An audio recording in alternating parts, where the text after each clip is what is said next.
Ukraine has a problem. It's becoming increasingly defenseless against Russian ballistic missile attacks. Since July, the Russians have used at least 160 ballistic and hypersonic missiles against Ukraine, and the Ukrainians shot down only 7. Today, we'll try to explain as clearly as possible and with some necessary simplifications the basic issues surrounding ballistic missile defense. What exactly is a ballistic missile? How does it differ from a cruise missile? And why the Patriot system is so unique. Let's begin with a general description of different types of air threats.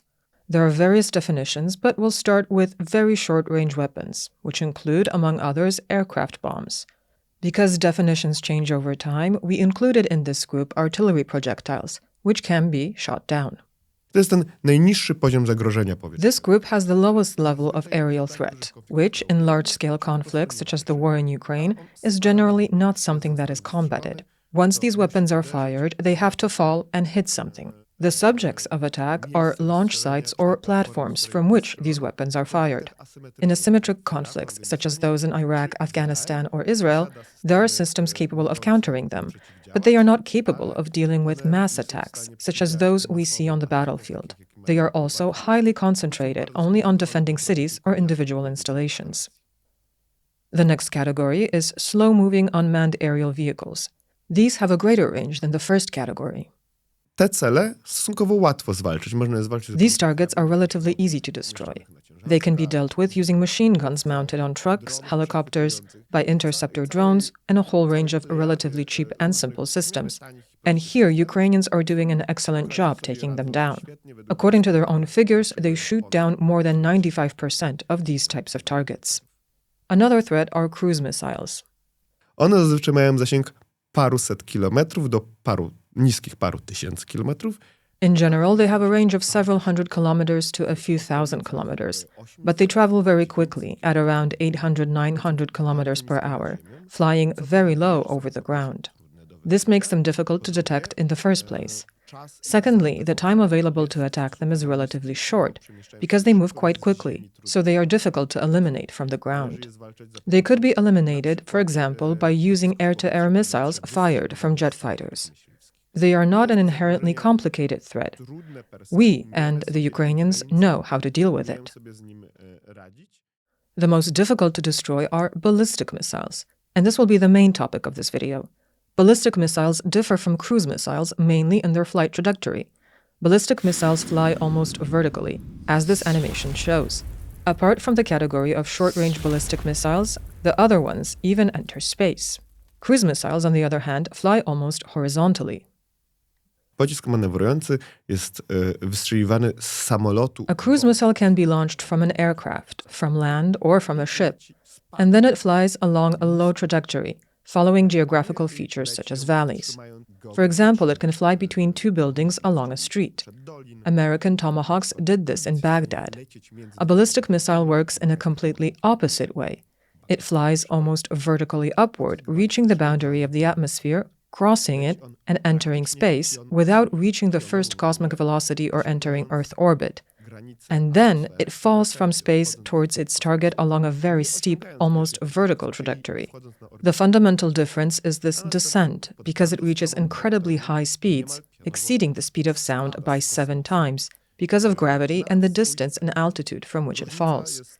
And because it strikes at an almost vertical angle, it can hit the roof of a building, penetrate it, and destroy it. It is not affected in the same way by dense urban areas or valleys and mountains, which a cruise missile might simply be unable to maneuver around and fly into. So it is highly effective for striking targets in heavily built-up areas. If it falls straight down onto a field in an open terrain, it can cause much greater destruction across that field or explode above it and cover it with fragments than if it were simply to fly along a flat trajectory almost horizontally towards its target. Ballistic missiles are divided into many categories, including according to their range. In this video, we will focus on short-range missiles, such as the Iskander M, which the Russians frequently use in Ukraine. And it is precisely these missiles that are currently causing the Ukrainians enormous problems. They are extremely difficult to shoot down precisely because of their flight trajectory and their speed. Jeżeli coś spada z 7, 8, 9... If something is falling at 7, 8, or 9 times the speed of sound, there is relatively little time, measured in seconds or in tens of seconds, to attack and intercept the target. And the missiles that are tasked with this also have to fly almost vertically upward to destroy it. So how can these ballistic missiles be destroyed? The answer is the now famous Patriot system. Their very important component is, of course, their missiles. And there are many types of missiles used by Patriots. Among those used to destroy ballistic missiles are the PAC-3 MSE interceptors, used in Ukraine. Other older versions are ineffective against, amongst others, Russian Iskander Ms. Why is that? The key advantage of the missiles used in the Iskander M system is that they are capable of maneuvering during the terminal phase of flight without any significant loss of speed. As a result, they are very difficult to hit. But that's not all. Rosyjskie pociski balistyczne krótkiego zasięgu... Russian short-range ballistic missiles, as we found out only after they were used in 2022, also have their own defense systems. As they fall towards Ukraine, they release various decoys that imitate the same missile in the radar spectrum. We have to remember that it is not the human eye or any camera that tracks this missile. It is tracked by a radar beam, and the computer intercepting this radar picture can be fooled. Therefore, on the display of a Ukrainian Patriot radar system, there is very often not one ballistic missile falling towards it, but many, even though in reality 1 or 2 are actually flying. Another layer of this complicated puzzle is knowing which of these targets appearing on the radar is the real one. And this is where the advanced capabilities of the PAC-3 MSE interceptor come in. It also has its own radar, which is why it's so expensive. Not only is it capable of flying vertically upward within a few seconds and being guided to some extent by the battery's radar, it also has its own radar and onboard computer that are precise enough for it to independently identify which of the enormous number of targets on the radar display on the ground is the real one. It can then guide the missile with such precision that it physically hits the ballistic missile. This gives us a scenario in which one object is falling from space at 7 or 8 times the speed of sound, while another object, traveling at around 5 times the speed of sound, flies directly toward it and physically collides with it. This is an incredibly difficult physical capability, but one that has now been tested and proven to work on a large scale. Today, only the United States and Israel have this type of technology. But even PAC-3 MSE interceptors are not a cure-all. The Russians are constantly improving their missiles, while recently 4 PAC-3 MSE interceptors were unable to shoot down 2 North Korean KN-23s flying over Kyiv. It's also important to say that Patriots are actually currently being used differently than originally intended. Amerykanie, tworząc unowocześniony system Patriot, bo w pierwszych założeniach on nie miał znaczenia. When the Americans created the upgraded Patriot Advanced Capability, PAC in short, its original purpose was not to destroy ballistic missiles.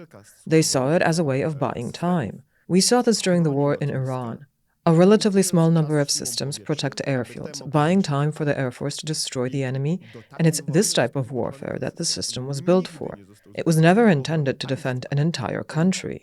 In its original concept in the 1970s and 1980s when it was being developed, it was meant to protect one's own forces. From the 1990s onward, during the Iraq War and the Gulf War, it was expected to protect key facilities such as permanent bases, air bases, and critical oil infrastructure. But even then, it was never intended to defend cities or large areas. And above all, it was never intended to provide defense indefinitely. It was intended to simply buy time in warfare.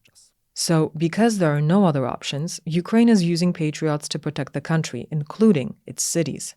In the long term, this is an ineffective solution because, as we mentioned earlier, the production of missiles such as the PAC-3 MSE will always be slower than the production of ballistic missiles.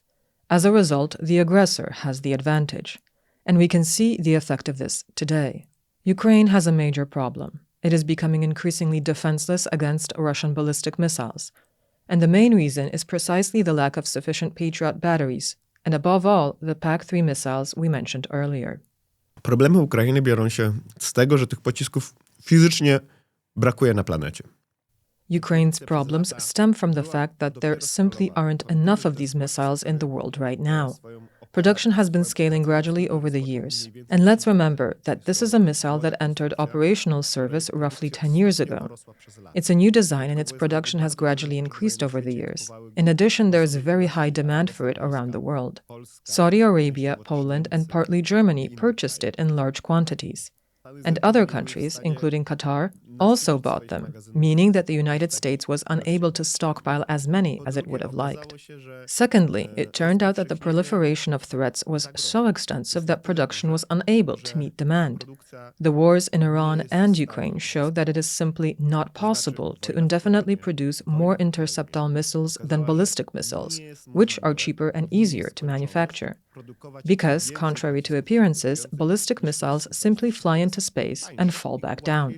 This is a difficult challenge, but it is a technology already mastered by the Germans with the V-2 missile, which operated on precisely this principle and was the first tactical-range ballistic missile. What is much more difficult and much more complicated is building a missile that can physically hit another missile falling from space. But surely there is some other equipment that could perform a role similar to the Patriots and the PAC-3 MSE interceptors? The answer to this question, however, is simple. There is no such equipment, even though Europe, for example, is trying to create such an alternative. Państwa europejskie próbują rozwijać swoją alternatywę dla pocisków PAC-3 MSE. European countries are trying to develop an alternative to the PAC-3 MSE interceptors as part of the SAMPT-NG, or New Generation System. The Aster 30 B1NT missiles are currently only in the testing phase, and this year they are supposed to be delivered to Ukraine so that they can be tested in combat. However, we don't know whether they will work. Secondly, the annual production of the Aster 30, the older version, is around 90 missiles, compared with 350 and even up to 2,000 PAC-3 MSE interceptors. So while the European alternative may support the Ukrainians, it's primarily a prospect for the coming years and only a supporting capability because it's not easily scalable. One might think that instead of trying to hit a missile that is already in flight, the Ukrainians could strike the missile launcher itself. Unfortunately, that too is not so simple. Niestety, z perspektywy państwa ukraińskiego, unfortunately, because from the perspective of the Ukrainian state, destroying Iskander launchers is very difficult or almost impossible. Why is that? First of all, Ukraine does not have air superiority over Russia. What's more, it has a problem generating its own air missions over Ukraine because the Russians possess highly integrated and extensive air defense systems, as well as fighter patrols. These are armed with better and longer-range anti-aircraft missiles than Ukrainian aircraft, even F-16s. Ukraine is unable to conduct surveillance several hundred kilometers deep into Russian territory using its fighters, which would not only be equipped with reconnaissance systems to detect what is on Russian roads, but also with bombs or missiles. The idea would be to attack immediately after detecting a launcher. The Americans used this tactic in Iraq in 1991 and 2003, deploying hundreds of aircraft on air patrols over Iraqi territory and monitoring Iraqi Scud missile launchers. Very often they failed to destroy the launchers before they fired. And the logic of the operation was this. Okay, Iraq will launch one ballistic missile. The Patriot system, gritting its teeth, may intercept it, because it was not as advanced back then, while at the same time the American Air Force destroys that Scud launcher, so another missile cannot be launched. Ukraine simply does not have the physical capability to do this. It would require hundreds of aircraft dedicated solely to this mission to conduct surveillance 300 kilometers from its border, deep into Russian and Belarusian territory. It's also worth pointing out that striking a launcher is made more difficult by the fact that they are mobile and do not remain at one military base at all times. Taki wyrzutnia przemieszcza się normalnie po drogach. Such a launcher normally moves along roads. It can stop in the middle of a road or leave it. Deployment into a firing position and launch takes all of around 10 seconds. It then folds back up and returns to the road, shelter, or some concealed location. So this is a very short window of opportunity. But could perhaps intelligence information help in this case? Super dane wywiadowcze ułatwiają. Excellent intelligence makes things easier, but it does not solve the problem. It's very easy to determine where a launcher was shortly after launch because that is obvious. As we mentioned, ballistic missiles are very easy to detect, even from space, when they are launched. Nevertheless, you then need to have an armed fighter craft within a dozen or several dozen kilometers, equipped with bombs or missiles, ready to attack that location immediately, because a 10 or 15-minute flight to that location means that a launcher might have already been hidden. So what can Ukraine actually do in this situation?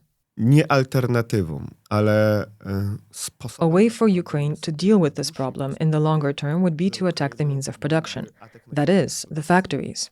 However, this does not solve the immediate problem.